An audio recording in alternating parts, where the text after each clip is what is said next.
Sebelum kita masuk ke cerita, jangan lupa tekan tombol subscribe dan aktifkan lonceng notifikasi agar kalian tidak ketinggalan cerita terbaru dari Mang Ripan. Dan tidak usah lama-lama, ini dia ceritanya. Selamat mendengarkan. Di sebuah hutan tropis yang jauh dari kehidupan manusia, berjalan tergesa seorang lelaki berbadan kurus dan rambutnya yang keriting. Hutan buyut, begitulah orang-orang menyebutnya. Pohon-pohon di sana berukuran besar, batangnya selalu basah, akarnya merambat ke segala arah. Tidak ada jalan setapak di sana, sehingga lelaki itu harus menebas tumbuhan apapun yang menjuntai menghalangi jalannya. Dia berhenti sejenak dan mendongak ke langit. Cuaca sedang mendung seperti akan segera turun hujan. Ia harus segera sampai di tujuannya. Sesekali dilihatnya jarum kompas yang dipegangnya untuk memastikan kalau langkahnya tetap ke arah selatan. Lelaki itu bernama Rian. Dia nekat masuk ke hutan buyut untuk mengambil getah pohon kemenyan. Dan getah pohon itu dipercaya bisa membuat istrinya menjadi hamil. Sudah berbagai cara Rian lakukan agar bisa dikaruniai seorang anak. Tapi semua cara itu gagal dan istrinya tidak pernah kunjung hamil. Sementara pernikahannya dengan Nova sudah menginjak 15 tahun.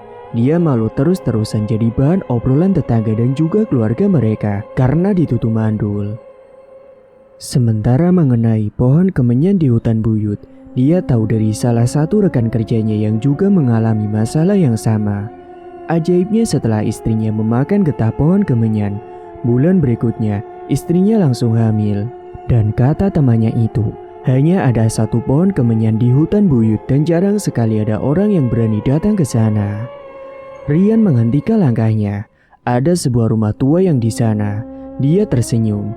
Kata rekannya, pohon kemenyan itu tumbuh di depan rumah tua itu. Dan entah siapa dulu yang membangun rumah tersebut di tengah hutan seperti itu. Segera Rian menghampiri rumah tersebut dan benar saja ada sebatang pohon kemenyan di depan rumah itu. Tas gendongnya pun dilepas. Dia juga membuka sepatunya, kemudian memanjat pohon itu dengan perlahan. Awalnya dia kesulitan karena batang pohon tersebut terasa licin dan berair.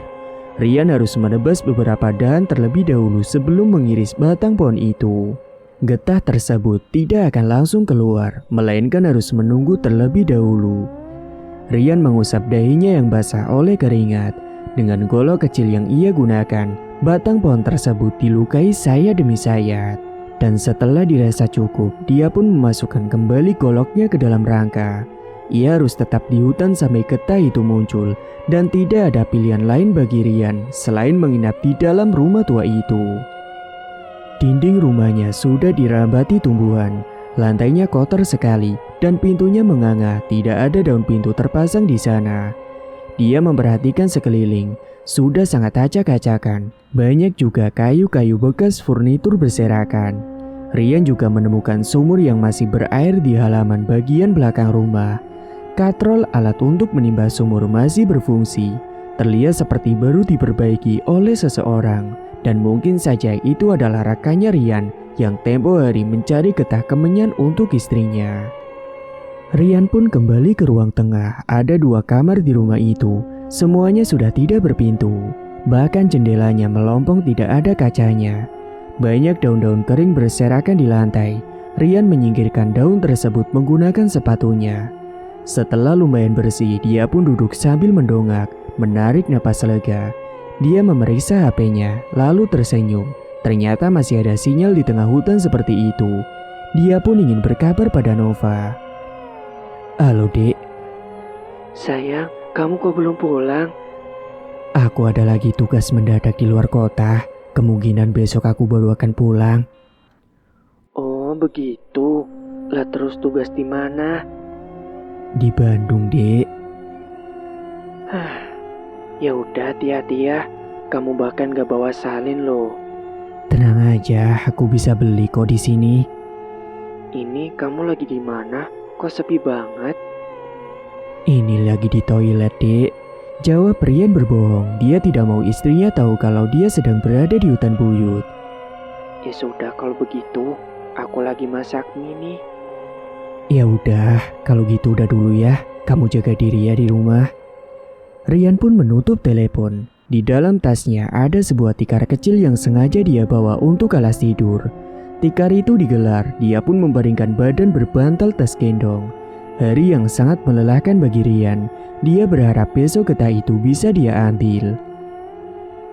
Singkat waktu, entah jam berapa Rian terbangun, bukan karena nyamuk atau gangguan binatang melata, melainkan karena suara katrol berdenyit seperti ada orang yang sedang menimba air. Rian pun tergagap bangun dan langsung berdiri. Dia segera merogoh senter dari dalam tas yang dia bawa. Apakah ada seseorang yang menghuni rumah ini? Tanya Rian dalam hatinya sendiri. Dengan penuh rasa penasaran, dia pun mendekati sumber suara tersebut.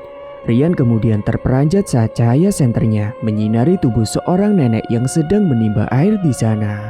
Sebisa mungkin dia berusaha untuk tidak panik. Mungkin saja nenek itu memang tinggal di hutan sekitaran sini. Itulah pikir Rian. Walau cahaya senternya menyinari tubuhnya, tapi nenek tersebut tidak memperdulikannya dan malah terus menimba air dari sumur tersebut. Suara derit katrol sangat nyaring membuat Rian ngilu mendengarnya. "Nek?" tanya Rian penasaran. Dia lantas mendekat dengan perlahan. "Maaf Nek, saya numpang tidur di rumah ini." Nenek itu tetap sibuk menimba air. "Nenek tinggal di dekat sini ya?" tanya Rian kembali sembari mendekat. Dan sekitar 1 meter jarak Rian pada si nenek tersebut, tiba-tiba saja menguarlah bau kemenyan menusuk hidung Rian. Dia memberhentikan langkahnya, dahinya mengerut dan saat menoleh ke belakang, dilihatnya banyak lelaki yang sedang duduk sila di ruang tengah itu. Anehnya wajah mereka semua menyerupai wajah Rian. Melihat kejadian aneh tersebut, Rian pun ketakutan.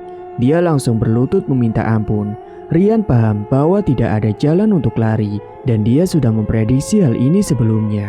Tentang gangguan gaib pasti akan jadi tantangan untuk mendapatkan getah pohon kemenyan. Ampun Mbah, saya cuma mau getah pohon kemenyan.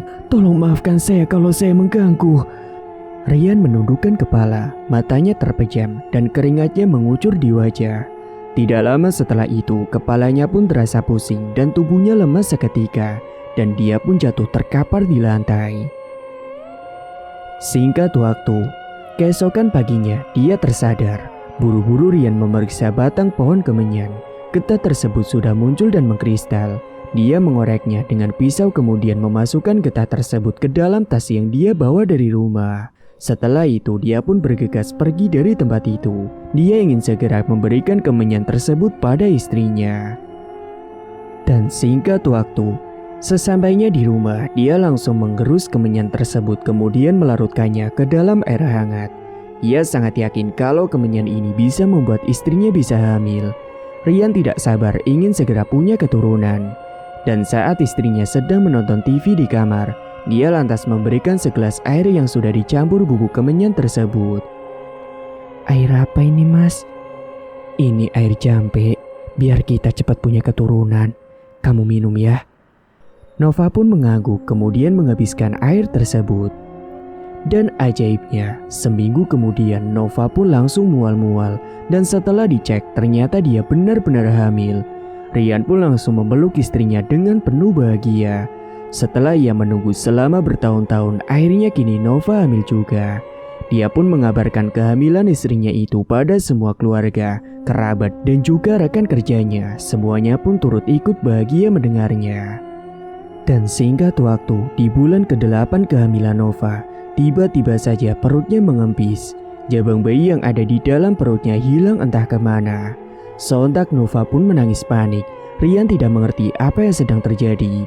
Dan ketika akan membawa istrinya untuk konsultasi ke dokter, Rian terkejut bukan main karena melihat ada sebatang pohon kemenyan yang tiba-tiba tumbuh di halaman rumahnya. "Mas, itu pohon apa? Kok tiba-tiba ada di halaman rumah kita?" Itu pohon kemenyan, Dek. Itu pohon kemenyan." Jelas Rian yang juga sama-sama terkejut melihat kemunculan pohon tersebut. Pohon itu sama persis seperti pohon yang dia jumpai di hutan buyut. Ada apa ini sebenarnya? Dan setibanya di dokter tidak mengerti dengan apa yang dialami oleh Nova. Kandungannya tiba-tiba raib seperti ada yang mengambil jabang bayi dalam perutnya itu. Setiap malam setelah kejadian itu, Nova pun menangis. Dia tidak bisa merelakan bayinya yang hilang tiba-tiba. Rian sudah berusaha untuk menenangkannya, tapi Nova benar-benar sedih dan kadang malah melamun sendiri di jendela kamarnya. Soal pohon kemenyan di depan rumah Rian, dia sudah mencoba untuk menebang pohon tersebut, tapi batang pohon itu sangat keras sekali seperti batang besi yang tidak bisa dirobohkan. Berbagai cara sudah Rian lakukan untuk menebang pohon tersebut, tapi semuanya sia-sia. Rian yakin ini bukan pohon sembarangan. Seperti yang pernah ia saksikan malam itu, istrinya sudah tidur dengan pulas. Tiba-tiba dia mendengar suara seorang perempuan menyanyikan sebuah lagu Nina Bobo di halaman rumahnya. Suara itu terdengar halus dan menakutkan. Rian keheranan kenapa malam-malam seperti ini ada orang yang sedang nyanyi. Sengaja dirinya tidak menyalakan lampu rumah. Langkahnya sangat hati-hati mendekati jendela. Dia buka sedikit tirai jendela rumahnya agar bisa mengintip keluar. Namun anehnya, di sana dia tidak melihat siapapun. Batang pohon kemenyan itu masih tegak berdiri. Tidak ada orang di sana. Suara perempuan itu pun berhenti. Rian pun mengembuskan napas lega. Tapi lagi-lagi, saat dia hendak kembali ke tempat tidur, perempuan itu kembali bernyanyi. Rian tidak mau membangunkan si Nova. Dia khawatir istrinya malah ketakutan. Dengan memberanikan diri, Rian pun keluar dari rumahnya. Dia menoleh ke sekeliling, tetap tidak ada siapa-siapa di situ. Tapi tunggu dulu, kedua mata Rian menangkap sesuatu yang aneh di bawah pohon kemenyan. Dia pun berjalan mendekati pohon itu, dan tepat di bawah batangnya ada helaian rambut panjang seukuran 1 meter terserak berantakan. Dahi Rian berkerut. Rambut siapa itu? Gumamnya dalam hati. Kemudian ada seorang meludahi kepalanya dari atas pohon. Rian sontak saja mendongak, dan di sana dia melihat ada sesosok kuntilanak yang sedang duduk di dahan pohon sambil menggendong bayi. Rian pun berteriak ketakutan, lalu masuk ke dalam rumahnya. Nova terbangun karena mendengar teriakan dari Rian. "Ada apa, Mas?"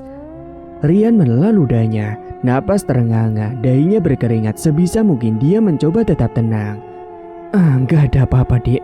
Gak ada apa-apa, jawabnya berbohong. Nova penasaran. Dia lalu membuka tirai jendela dan dilihatnya seorang wanita berdiri di depan pohon kemenyan sambil memandang ke arah Nova. Itu jelas kuntilanak. Wajahnya tersenyum dan dia menggendong seorang bayi. "Mas, itu kuntilanak." Iya, Dek. Udah, ayo kita masuk kamar aja, biarin aja. Kita jangan ganggu dia, ujar Rian kepada istrinya, sembari tangannya bergetar menuntun sang istri untuk masuk ke dalam kamar. Singkat waktu, tidak lama setelah kejadian tersebut, Rian dan Nova mendengar suara tangisan bayi di halaman rumahnya. Itu terjadi di siang bolong. Suaranya bersumber dari pohon kemenyan. Warga pun berkerumun di halaman rumah Rian untuk mendengar suara tangisan itu. Bergantian mereka semua menempelkan telinga ke pohon kemenyan tersebut. "Jadi bagaimana ini, Pak Rian?" "Iya, Pak, jelas ada bayi di dalam batang pohon ini." "Tebang aja lah, Pak." Warga berebut mengajukan saran mereka masing-masing. "Kita kan sudah coba tebang, tapi pohon ini tidak bisa ditebang, Pak," ujar Rian kepada bapak-bapak yang ada di situ. Seorang lelaki tiba-tiba muncul di tengah kerumunan warga. Ia tiba-tiba menebaskan golok ke batang pohon kemenyan itu. "Loh, ini sekarang bisa nih, Pak," kata lelaki itu. Rian mengerutkan dahinya. Dia memperhatikan batang pohon yang baru saja ditebas. "Ya sudah, kalau begitu kita tebang aja," timpal Rian kepada mereka. "Tapi tolong hati-hati, takutnya di dalam beneran ada bayinya," tambah Rian kepada mereka. Mereka semua kemudian menebang pohon tersebut. Semakin terkelupas permukaan batangnya, semakin terlihat kulit seorang bayi di sana. Ternyata ada ruang di dalam batang pohon itu. Sebuah tangan bayi pun terlihat bergerak-gerak dari dalam. Pohon pun berhasil ditebang tanpa melukai bayi yang ada di dalamnya. Jelas itu adalah bayi perempuan. Di perutnya masih ada tali ari-ari yang menempel. Semua orang kebingungan kenapa bisa ada bayi di dalam batang pohon kemenyan itu. Rian tiba-tiba ingat sesuatu. Dia langsung menyerahkan bayi itu pada Nova dan bergegas masuk ke dalam rumahnya. Dengan tergesa ia meraih handphone. dia baru sadar kenapa dia tidak tanyakan hal ini pada Farhan, rekannya yang pernah melakukan hal yang sama seperti Rian. Halo Han, gue mau tanya sama lu, tolong lu jawab jujur ya. Ada apa ini Yan? Kok tiba-tiba nodong gue? Ujar Farhan dari seberang telepon. Anak lu itu lahir langsung dari kandungan istri lu apa enggak? Seketika hening, tidak terdengar lagi suara sedang mengunyah di seberang telepon. Han, kok diem? Anak lu udah lahir Yan? Iya Han, tapi gila banget. Kenapa lahirnya dari pohon kemenyan? Kalau itu samaan, anak gue juga kayak gitu. Udah syukuri aja. Yang penting sekarang kan kalian udah punya anak. Rian sesekali menengok ke arah jendela. Warga masih berkerumun di sana, berebut ingin melihat bayi yang lahir dari sebatang pohon. Kenapa lu gak ngasih tahu dari awal sih? Lah lu kan gak nanya. Jawab Farhan singkat tanpa merasa bersalah. Lah ini terus gue harus gimana? Ya lu rawat lah, itu kan anak lu. Kalau gak percaya coba tes DNA aja. Bukan gitu. Maksudnya gimana cara gue ngomong ke para warga? Emang mereka tahu? Tanya Farhan. Gilan, mereka udah ngumpul di halaman rumah. Malahan bayinya jadi tontonan. Ya coba lo bilang aja ke mereka, bayinya mau lu pungut jadi anak kalian. Rian pun terdiam. Dia kemudian menutup teleponnya dan bergegas keluar rumah. Bapak dan ibu mohon tenang. Begini saja, untuk sementara bayi ini akan kami urus. Nanti akan saya konsultasikan ke dokter apakah bayi ini anak saya atau bukan. Karena bulan lalu entah kenapa kandungan istri saya tiba-tiba hilang. Kebanyakan dari mereka mengangguk mendengar penuturan dari Rian. Atau jangan-jangan jabang bayi Bapak Rian digondol setan Pak. Terus masuk ke pohon kemenyan ini, kata salah seorang emak-emak yang mengenakan dasar coklat. Ya sudah Pak Rian, kalau ada apa-apa, jangan sungkan minta bantuan kami ya. Ujar seorang lelaki setengah baya. Dan semenjak saat itu, keluarga Rian pun merawat bayi tersebut dengan penuh kasih sayang. Mereka sudah melakukan tes DNA, dan memang benar bayi itu adalah anak mereka. Ranting, begitulah Rian menamai anaknya. Nova pun setuju dengan nama tersebut. Terdengar asing dan menggambarkan kalau bayinya lahir dari sebatang pohon. Walaupun Ranting masih bayi, dia tidur terpisah dari kamar orang tuanya. Rian ingin membiasakan agar anaknya tidak manja kelak saat dewasa. Di suatu malam, Rian terbangun, tenggorokannya terasa kering. Dia yang sangat haus kemudian beranjak menuju ke dapur. Namun saat melintasi kamar Ranting, dia tidak sengaja melihat pintu kamar anaknya itu terbuka. Segera Rian pun berjalan hendak menutupnya. Tapi mata Rian melihat hal ganjil di kamar anaknya itu. Keranjang tidur anaknya itu berayun-ayun sendiri, seperti ada yang sedang menggoyangkannya. Rian pun urung ke dapur kemudian mengintip dari balik pintu. Keranjang tidur itu masih berayun-ayun dan tidak mungkin disebabkan oleh angin. Dia pun lantas masuk dengan perlahan. Rian menoleh ke arah jendela yang masih tertutup rapat. Sekiranya hanya selangkah lagi dari keranjang bayi, ayunan itu berhenti dengan sangat tegas seperti ada lengan yang menahannya. Jantung Rian pun mulai berdegup kencang. Perlahan ditengoknya isi keranjang itu. Dia pun mengembuskan napas lega. Bayinya masih ada dan sedang tertidur pulas. Kemudian dia pun membalikkan badan hendak keluar dari kamar Ranting. Namun lagi-lagi keranjang itu berayun-ayun sendiri kembali. Kali ini sampai terdengar bunyi berdenyit. Rian menghentikan langkahnya dan saat menoleh ke belakang, di sana ada sosok kuntilanak di depan keranjang tidur si Ranting. Kuntilanak itu sedang berdiri, tangannya mengayunkan keranjang tidur itu. Jelas saja Rian terkejut. Dia panik kemudian lari membangunkan istrinya.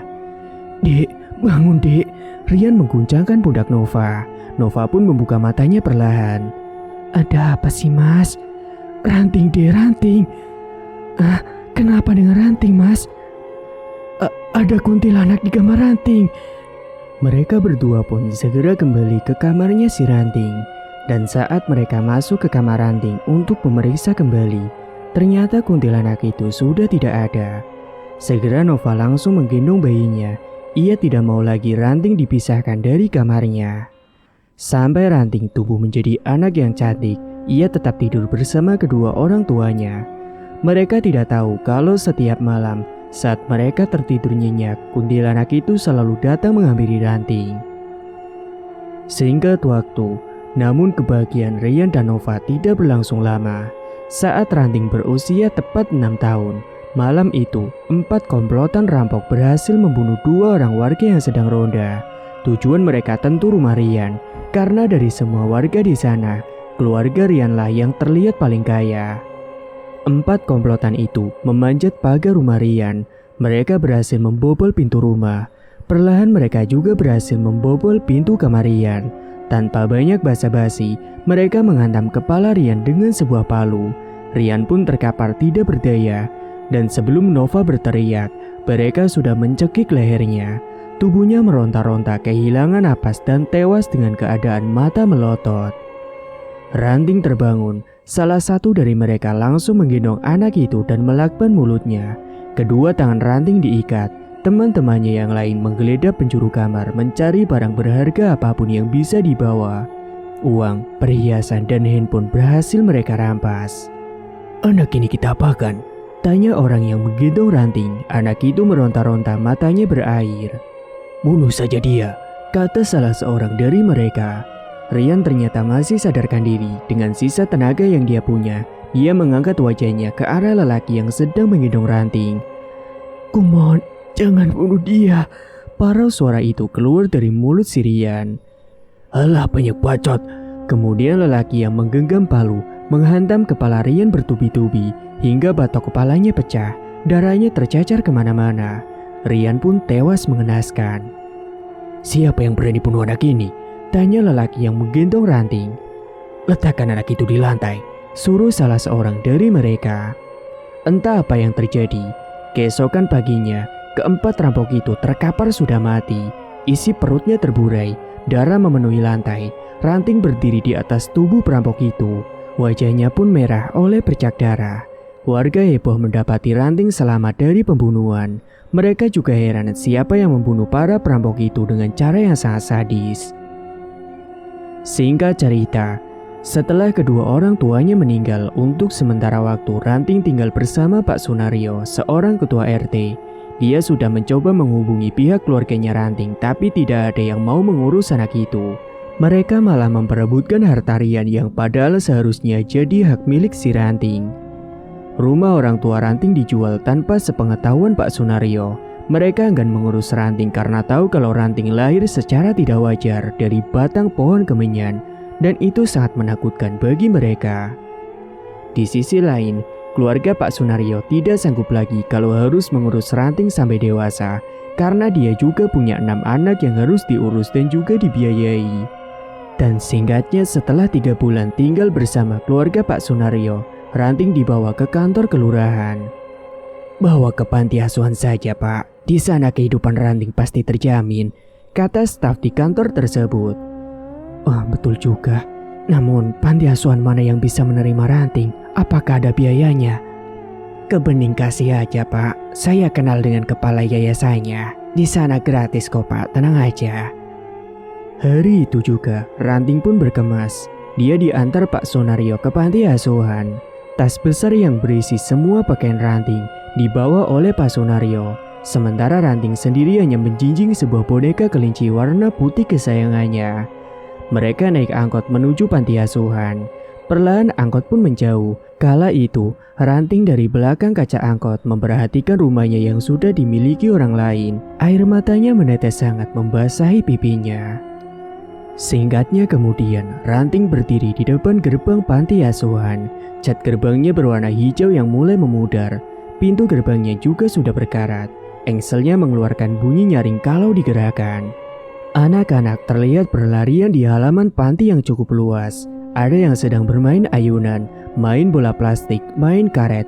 Dan melihat keramaian itu, Ranting mulai merasa takut. Dia sebenarnya masih ingin tinggal bersama keluarga Pak Sunario. "Lihat Ranting, mereka nanti akan jadi teman-teman kamu." Ranting tidak menjawab, wajahnya malah terlihat ketakutan. Seorang perempuan gemuk yang umurnya sekitar 40 tahunan melangkah perlahan ke arah Ranting berdiri. Rambutnya sebahu, dia mengenakan baju kemeja yang bermotif kotak-kotak hitam dan hijau tua. Rambutnya hitam mungkin saja disemir. Senyumnya mengembang ramah ke arah Ranting. Perempuan itu biasa dipanggil Bu Hida. Ia salah satu pengurus panti asuhan di situ. Selamat datang, Pak. Wah, kamu Ranting ya? Ranting tidak menjawab, juga tidak mengangguk. Pandangannya penuh waspada terhadap wanita itu. Iya, Bu. Saya Sunario yang mau menitipkan Ranting di panti asuhan ini. Oh, iya Pak. Tadi staf kelurahan telepon saya dan kami sudah bicara panjang soal Ranting. Iya Bu, sebenarnya saya masih ingin Ranting tinggal di rumah kami. Tapi keuangan saya terbatas dan semua saudara Ranting tidak ada yang mau mengurusnya. Kasihan sekali anak secantik Ranting malah ditelantarkan. Bapak tenang aja, Ranting sekarang berada di tempat yang tepat kok Pak. Pak Sunario pun mengangguk, senyumnya mengembang. Bu Hida kemudian mengajak mereka berdua masuk ke halaman panti asuhan. Beberapa anak yang sedang berlarian tiba-tiba berhenti. Ranting berhasil menjadi pusat perhatian mereka. Dipandangi seperti itu membuat Ranting tidak nyaman. Dia tertunduk sambil terus memeluk erat bonekanya. Mereka melewati pohon mangga yang sedang berbuah lebat dan ada 2 buah yang jatuh terserak akibat terlalu matang. Ranting sempat memperhatikan buah itu sambil terus berjalan. Mereka kemudian masuk ke dalam kantor. Bu Hida menyerahkan sebuah formulir data diri. Untung saja Pak Sunario membawa kartu keluarga milik Ranting. Dengan perlahan ia mulai mengisi formulir tersebut. Dan setelah selesai, Bu Hida mengambil sebuah paket besar yang dibungkus rapi menggunakan plastik. Paket itu berisi kebutuhan dasar Ranting untuk di asrama nantinya, seperti alat-alat mandi, baju muslim, sendal, sepatu dan juga baju sekolah. Ranting, nanti kamu sekolah ya, Dok. Semua kebutuhan kamu ada di sini. Bu Hida menyentuh paket tersebut. Seperti biasa, Ranting tidak mengangguk juga tidak berbicara sedikit pun. Iya Bu, terima kasih banyak ya Bu Hida, jawab Pak Sunario. Ayo, Ibu antar ke kamar kamu. Mereka kemudian beranjak menuju asrama, melewati koridor yang ramai oleh anak-anak kecil yang sedang berlarian ke sana kemari. Mereka tiba di sebuah kamar yang cukup besar, dan di sana berjejer tempat tidur bertingkat, dan ada 3 anak kecil yang sedang bermain bola bekel di lantai. Nah, ini dia tempat tidur kamu, Ranting, ucap Bu Hida sambil menunjuk sebuah ranjang bertingkat. Di bawahnya Intan, lanjut ucapannya. Intan, Ranting akhirnya bersuara. Kepala seorang anak perempuan yang rambutnya dikuncir tiba-tiba muncul dari ranjang atas. Ia terlihat pucat dan tidak sebahagia anak-anak lainnya. Itu dia, Intan, kamu bakal punya teman baru nih, kenali namanya Ranting. Bu Hida melambaikan tangan pada Intan yang masih memandanginya dengan datar. Yang betah ya nak Ranting, Bapak doakan semoga kamu jadi anak yang sukses, kata Pak Sunario. Kalau kamu butuh apa-apa, bilang aja sama Ibu ya, Dok, tambah Bu Hida. Baiklah Bu, apakah masih ada berkas yang harus saya isi? Tidak ada Pak, semuanya sudah lengkap. Kalau begitu, saya pamit langsung ya Bu. Oh iya Ranting, nanti Bapak akan rajin tengokin kamu, jadi kamu jangan khawatir ya. Ranting pun mengangguk dan mengantar Pak Sunario sampai ke gerbang panti asuhan. Lelaki yang selama ini sudah berbaik hati padanya, sekarang pergi meninggalkannya di panti asuhan. Angkot yang membawa Pak Sunario perlahan mulai menjauh sampai tidak terlihat lagi oleh Ranting. Singkat waktu, jam 9 malam, semua anak masuk ke kamarnya masing-masing. Ranting bergegas pergi ke tempat tidur, menyelimuti diri sambil memeluk boneka kesayangannya. Itu adalah boneka yang dibelikan oleh ibunya dulu. Ia tidak mau jauh dari boneka tersebut. Ranting mencoba untuk memejamkan matanya. Tapi tiba-tiba Bu Hida muncul dan langsung membentaknya. Bangun, enak saja kau tidur. Dia membawa seorang anak perempuan yang mengenakan gaun merah. Ini tempat tidurnya Bunga, kamu turun dulu. Bunga adalah anak yang baru saja masuk ke panti. Penanggungnya memberikan uang kepada Bu Hida, tak seperti Pak Sunario yang hanya modal isi formulir. Ranting pun ditarik dengan paksa. Dia kemudian dibawa ke sebuah gudang kecil yang remang. Di sana hanya ada kasur lantai yang sudah apek dan bantalnya bau tengik. Dirinya yang sudah merasa sangat lelah memaksakan dirinya untuk segera tidur. Sesekali Ranting terbatuk-batuk karena ruangan itu berdebu. Dan dari sudut ruangan itu muncullah bayangan kuntilanak yang memperhatikan si Ranting. Singkat cerita, pagi hari pintu gudang tempat Ranting tidur diketuk. Masih dalam keadaan kantuk, dia pun bangun lalu membukakan pintu itu. Ternyata itu adalah Intan. Dia berdiri di hadapan Ranting sambil membawa sepiring nasi dan tempe goreng. Umur Intan lebih tua 1 tahun dari Ranting. Wajahnya selalu datar dan pucat. Dia menyodorkan piring tersebut ke Ranting yang masih mengucek matanya. "Sarapan," kata Intan. Ranting tidak langsung mengambil piring itu. Intan pun meletakkan piring tersebut di lantai, kemudian beranjak pergi begitu saja. Cara berjalan Intan cukup lucu. Dia berjingkrak membuat rambutnya yang dikuncir menjadi berayun-ayun. Sesaat kemudian Ranting pun mengambil piring tersebut. Di dalam gudang sempit itu, dia makan walau rasanya aneh. Ranting tetap paksakan untuk memakannya karena perutnya sudah sangat lapar. Boneka kelinci masih dia peluk. Dan belum sempat dia menghabiskan makanannya, tiba-tiba terdengar suara Bu Hida memanggilnya dengan nada yang tinggi. Pintu gudang dibuka dengan paksa. Wajah Bu Hida sangat berbeda dibanding saat pertama kali bertemu dengan dirinya. Sekarang malah lebih terkesan galak, bengis, dan judes. "Suruh siapa kau makan?" bentak Bu Hida. Sontak Ranting pun meletakkan piringnya, wajahnya menengadah ke arah Bu Hida. "Ayo cepat, ikuti aku." Lengan Ranting ditarik dengan paksa, bonekanya pun terjatuh. Jelas saja Ranting meronta ingin mengambil kembali bonekanya. Tapi tarikan Bu Hida lebih kuat dan terkesan menyeret tubuh Ranting. Dia membawa Ranting ke toilet umum yang baunya sangat pesing. Klosetnya juga kotor. Di sana ada 3 anak lainnya, 2 perempuan dan 1 laki-laki yang sedang membersihkan toilet. Ruangannya begitu pengap, tertutup dari sinar matahari. Lampu 5 watt yang dipasang di setiap toilet menjadi satu-satunya penerangan. Ada 4 toilet di sana. Mereka sedang menggosok-gosok lantainya yang kotor dengan sebuah sikat. Sesekali mereka menoleh ke arah Bu Hida dengan wajah ketakutan. Mereka barangkali sudah tahu tabiat Bu Hida yang suka marah-marah tanpa sebab, juga kasar kepada anak-anak tertentu. Lebih tepatnya tentunya kepada anak yang tidak menghasilkan uang baginya. "Kau bersihkan dulu toilet ini, baru setelah itu kau boleh lanjut makan lagi," suruh Bu Hida yang langsung membalikkan badan dan pergi dari hadapan si Ranting. Ranting berdiri di depan toilet, bau tidak sedap menusuk hidungnya. Dia pun mengambil sikat yang tergeletak di dalam toilet. Diguyurkannya segayung air ke lantai, kemudian ia mulai menggosokkan sikat tersebut dengan sisa tenaga yang dia punya. Kamu kelihatan lelah, biar aku aja yang bersihkan." Iqbal, anak lelaki berumur 9 tahun menghampiri si Ranting. Tampaknya dia sudah menyelesaikan tugasnya. Ranting berdiri, dia pun menerima tawaran dari Iqbal. "Di sini kalau tidak ada kerabat yang ngasih duit ke Bu Hida, pasti bakalan disuruh-suruh kayak gini." Tanpa dipinta bercerita, Iqbal nyerocos sambil terus menggosok toilet. Ranting tidak menimpali, dia memperhatikan Iqbal yang sedang sibuk menggosok toilet. "Nama kamu siapa?" "Ranting." "Lucu banget namanya," jawab Iqbal sambil tertawa dan menoleh ke wajah si Ranting. Tawa Iqbal berhenti saat melihat wajah Ranting datar dan terkesan tidak menyukai guyonan itu. Ranting, kamu sudah makan?" Seorang anak perempuan menyapa Ranting dari belakang. Dia Yunisa yang juga membersihkan toilet barusan. "Sudah, tapi tadi hanya sedikit," jawab Ranting singkat. "Nih, aku punya roti, kamu makan ya." "Wah, aku mau dong." Iqbal keluar dari toilet, dia menyeka keringatnya.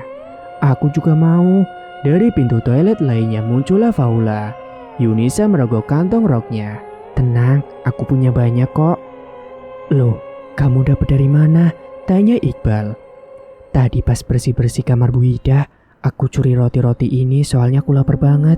Makanan di dapur umum sudah pada habis," kata Yunisa. Ketika mereka asik makan roti, tiba-tiba saja Bu Hida muncul sambil memanggil nama Ranting dengan nada tinggi. Dia melihat bungkus roti yang berserak di lantai dan tahu betul itu adalah roti miliknya karena dia beli di toko roti ternama. Wah. Pantas saja roti ibu hilang. Siapa yang berani mencurinya? Ngaku." Roti yang ada di mulut mereka belum selesai dikunyah. Mereka semua pun tertunduk. "Ayo ngaku, atau ibu kurung kalian semua di toilet ini selama 3 hari. Ragu-ragu lengan mungil Yunisa pun terangkat. Dasar anak sialan. Ranting terpejam saat Bu Hida mengayunkan lengannya ke wajah Yunisa.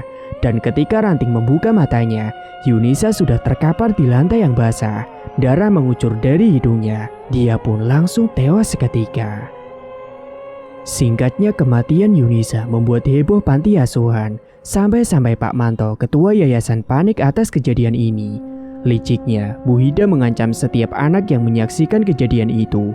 Mereka dipaksa tutup mulut dan memberi kesaksian palsu kalau kematian Yunisa murni kecelakaan. Namun, sayangnya saat anak-anak itu ditanyai kepala yayasan, Ranting malah menunjuk wajah Bu Hida. Dia pembunuhnya, kata Ranting kepada mereka yang ada di situ. Setelah Ranting menuduh Bu Hida sebagai pelaku pembunuhnya, Pak Manto mengajak bicara empat mata dengan Bu Hida. Jenazah Yunisa sudah dikuburkan tanpa ada pemeriksaan terlebih dahulu. Ini bukan soal keadilan. Pak Manto sudah mencurigai kalau ada kekerasan terhadap Yunisa. Dan kalau sampai masyarakat tahu hal itu, pasti panti asuhannya tidak akan mendapatkan donasi lagi. Bahkan lebih buruknya bisa saja ditutup. Apa kau benar yang membunuhnya? Tidak, Pak, bukan saya, jawab Bu Hida berbohong. Pak Manto pun menghela napas lega. Bu Hida, aku tidak akan melaporkanmu ke polisi. Cepat kamu mengaku saja. Dengan wajah cemas, dia pun mengangguk. Maaf, Pak, aku tidak sengaja. Ternyata benar, sudah Pak Manto duga, ini pasti pembunuhan. Dia harus menjaga agar kasus ini tidak bocor keluar. Lelaki itu juga tidak tega kalau harus melaporkan Bu Hida ke polisi. Bukan karena Bu Hida sudah lama kerja di panti, tapi wanita itu masih ada hubungan saudara dengan Pak Manto. Lain kali jangan kau ulangi lagi. Kalau kasus ini sampai bocor keluar, bisa jelek citra panti asuhan kita, ujar Pak Manto. Dia kemudian mengusap rambutnya yang sudah beruban. Bu Hida pun mengangguk dan kemudian meminta maaf. Singkatnya, wanita itu tidak dilaporkan ke polisi dan dia sekarang menaruh dendam kepada si Ranting.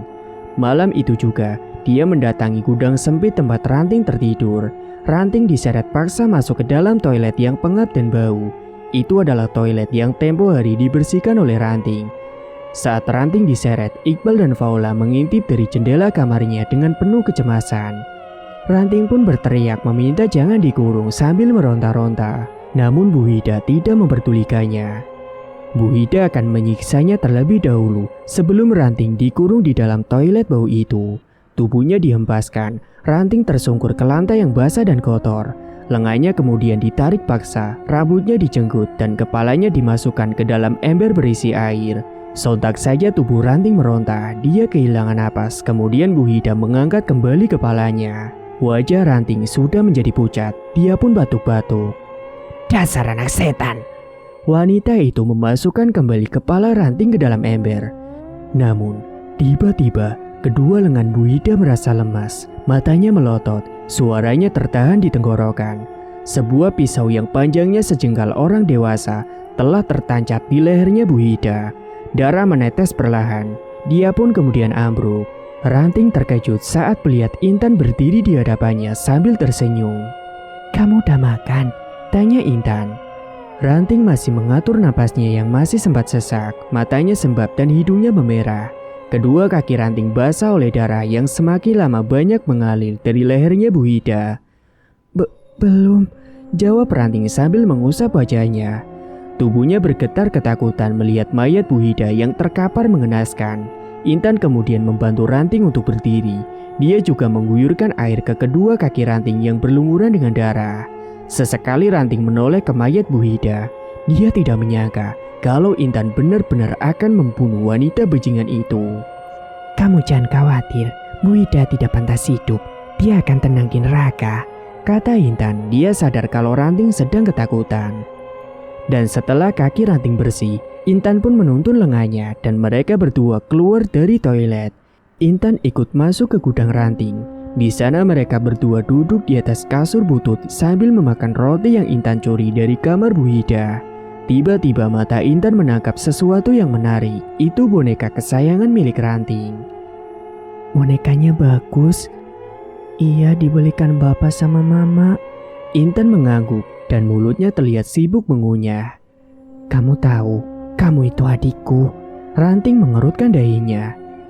Enggak mungkin aku punya kakak. Aku ini anak satu-satunya. Maksudku dari ibu gaib kita, lanjut Intan. Ranting semakin tidak mengerti apa yang sedang dibicarakan oleh Intan. Aku juga lahir dari pohon kemenyan, kata Intan sambil menatap wajah Ranting yang kebingungan. Tadi aku disuruh ibu kita buat bunuh Bu Hida. Sesaat kemudian terdengar suara gaduh di atas plafon disambut tawa cekikikan seorang wanita. Nah, itu ibu, dia datang. Ranting pun mendongakkan kepala dan terkejut bukan main dengan apa yang baru saja dilihatnya itu. Jangan takut, itu ibu yang selalu menjaga kita, bisik Intan. Sesosok kuntilanak telah muncul, rambutnya tergerai hingga menyentuh lantai. Ranting ketakutan, dia pun memegangi lengan Intan. Anak itu kemudian berdiri melepas genggaman Ranting. Dia menghampiri sosok kuntilanak itu lalu memeluknya. Sedangkan Ranting merisut ke pojokan sambil memeluk boneka. Sosok itu sangat menakutkan baginya. Dari luar terdengar teriakan seseorang. Pasti sudah ada yang menemukan mayat Bu Hida. Ranting beranjak dari gudang itu untuk melihatnya. Ada kerumunan orang di pintu masuk toilet. Mayat Bu Hida pun digotong. Di sana tampak Pak Manto sedang sibuk menelepon. Mungkin dia sedang menelpon polisi. Sesaat kemudian Intan menyentuh pundak Ranting membuat Ranting terkejut. Aku akan mengaku, kata Intan. Jangan, timpal Ranting. Intan malah berjalan ke tengah kerumunan. Dia menarik lengan Pak Manto dan membisikannya kalau dialah pelaku pembunuhan tersebut. Mendengar pernyataan Intan, Pak Manto jelas terkejut. Dia langsung membawa Intan ke dalam kantor untuk ditanyai kronologi kejadiannya. Semua Intan ceritakan dengan jujur dan tidak ada yang dikarang. Ranting juga dipanggil ke kantor. Dia mengaku kalau sudah disiksa oleh Bu Hida karena telah menuduhnya sebagai pembunuh. Singkat cerita, Intan pun kemudian dipisahkan dibawa ke rumah sakit jiwa. Dia diduga punya kelainan jiwa hingga nekat membunuh Bu Hida. Tapi penderitaan panti asuhan itu ternyata belum usai. Di sana bukan saja Bu Hida yang kejam kepada anak-anak di sana. Beberapa pengasuh juga berperilaku kasar dan bahkan tidak jarang memukul anak-anak. Salah satunya Pak Dery. Dia pengasuh gedung panti Blok A. Ada 10 kamar di sana yang menjadi tanggung jawabnya. Ranting sering melihat Pak Dery memukul anak-anak. Hal itu membuatnya sangat marah pada Pak Dery. Maka saat Pak Dery sedang tidur siang di kamarnya, Ranting mengendap-endap masuk. Di tangannya ada sebuah obeng yang dia curi dari gudang. Ranting ingin sekali meniru keberanian Intan saat membunuh Bu Hida. Sekarang lelaki berumur 40 tahun yang suka memukul anak-anak itu sudah ada di hadapan Ranting. Dia tinggal menusukkan obeng itu ke lehernya Pak Dery. Awalnya Ranting ragu dan takut saat hendak membunuhnya, tapi ia tetap memberanikan dirinya. Obeng itu dia ujamkan tepat di atas tenggorokan Pak Dery, membuat lelaki itu tidak bisa berteriak. Matanya melotot, dia bangkit dari tidurnya dan terhuyung-huyung menabrak apapun yang ada di hadapannya. Darah pun mengalir dari lubang lehernya yang telah ditusuk. Dia kejang-kejang kehilangan pernapasan, tubuhnya pun berdebam ke lantai dan tewas seketika.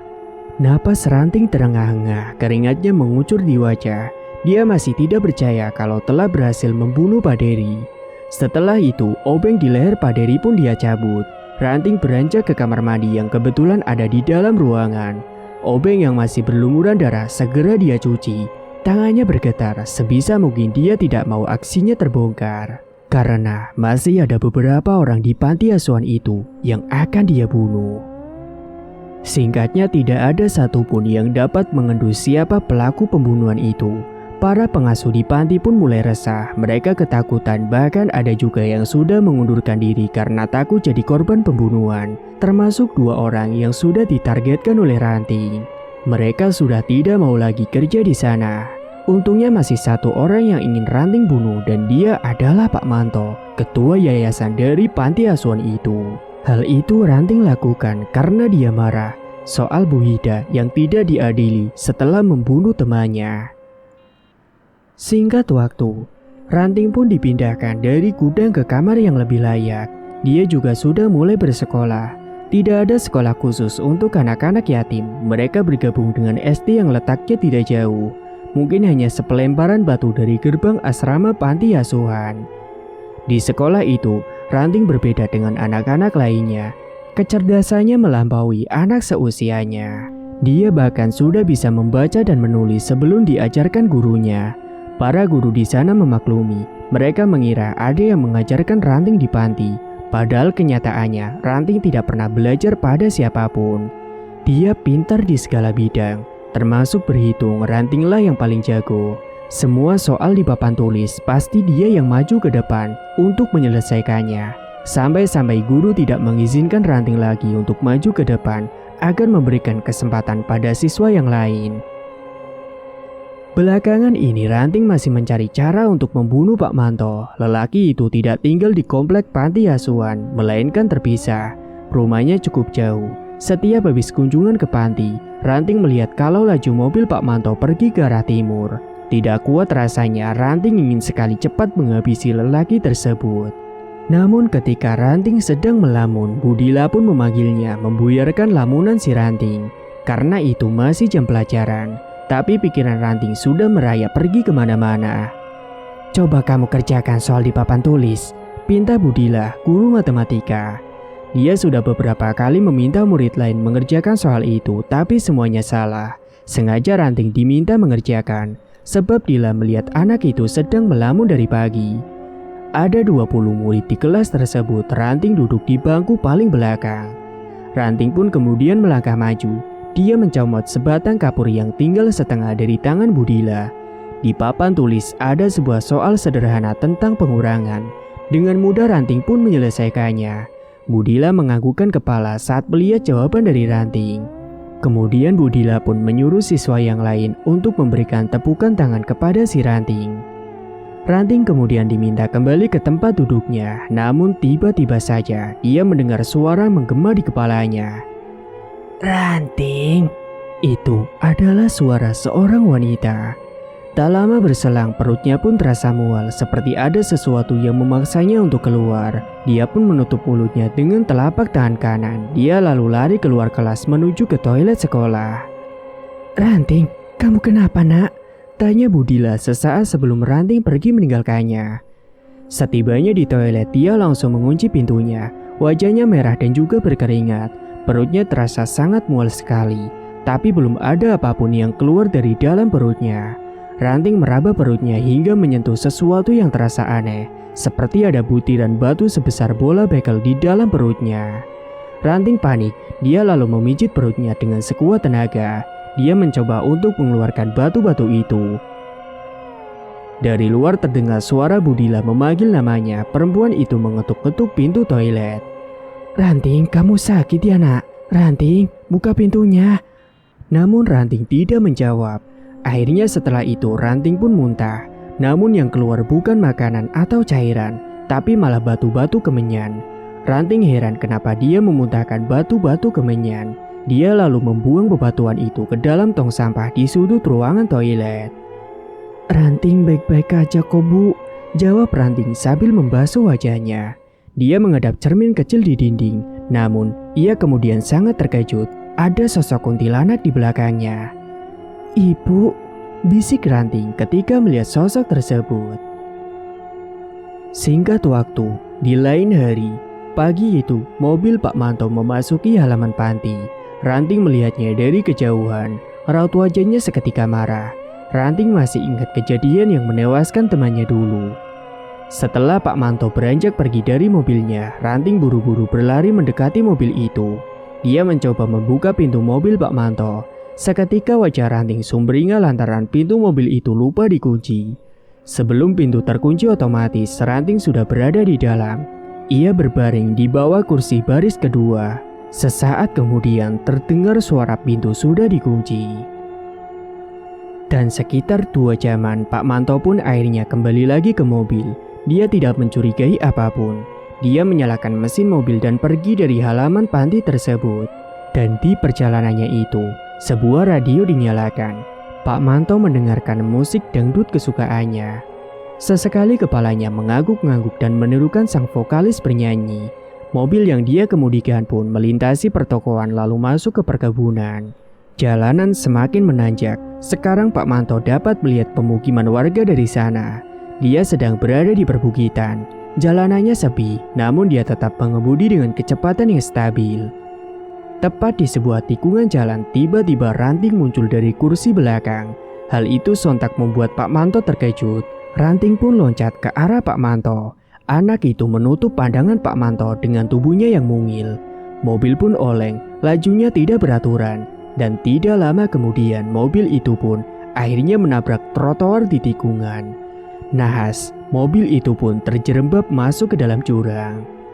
Bukit itu sangatlah tinggi dan butuh beberapa waktu detik agar mobil menyentuh permukaan jurang yang penuh bebatuan. Selama mobil itu mengudara, Ranting sempat melihat wajah Pak Manto yang sangat ketakutan. Sementara Ranting sendiri malah tertawa kecil sambil menyentuh wajah Pak Manto. "Mati kau dasar sialan," bisik Ranting kepada Pak Manto.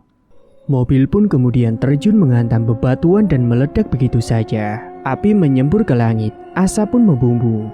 Mobil itu hangus terbakar. Mendengar suara ledakan, warga di sekitaran bukit langsung menyemut di lokasi kejadian. Kecelakaan itu malah jadi tontonan menarik. Kemudian dari dalam kobaran api itu, Ranting keluar. Bajunya compang-camping, sebagian hangus terbakar.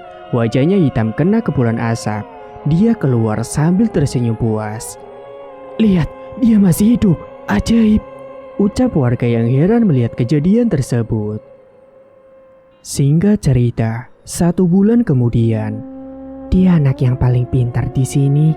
Seorang perempuan pengasuh panti menyentuh pundak Ranting. "Hai, nama kamu siapa?" Tanya seorang wanita berpakaian seperti sosialita. Rambut wanita itu sebahu, jari manis sebelah kanannya mengenakan cincin berlian.